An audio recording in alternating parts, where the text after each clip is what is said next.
What's up guys? Samahan niyo ako magluto ng sinigang na hipon. Siyempre, itong unahin natin. Salang muna natin itong kawali.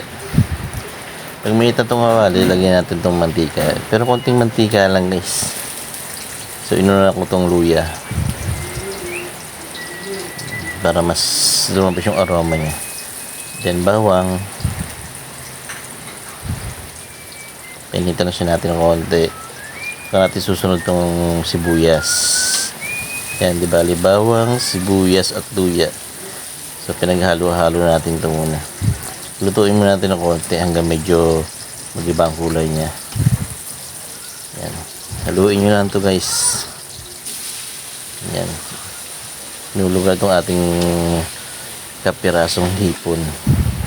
So, dapat itong ating hipon mag-iba siya ng kulay, medyo pink na siya para medyo luto na, mawala na yung lansa natin. Number 1 na pawala ng lansa guys, itong ating luya.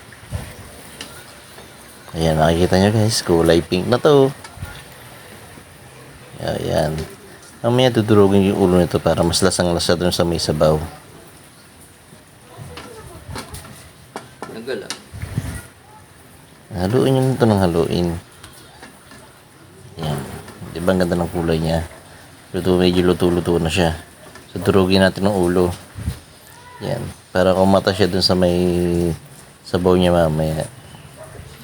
Yan din na magsisilbing aroma niya sa pampalasa na rin.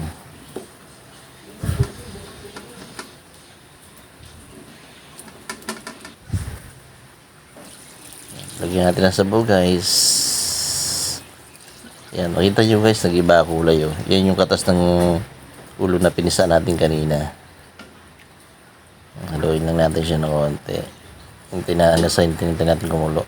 Takpan natin para mas mabilis siyang kumulo. Hindi pa rin siya kumukulo. Yan, lagay natin itong ating siling haba o siling pamaksiw. So yan guys, makikita nyo kumukulo na siya. Haluan na natin siya ng pampalasa. Yan ating shrimp cubes. Magic sarap. Lagyan natin itong dahon ng kamote. Ang iba dahon ng kangkong, pero mas gusto ko itong dahon ng kamote. Mas mabango siya mas malasa siya. Mas sumasarap ang sabaw pag dahon ng kamote ang nilagay yun.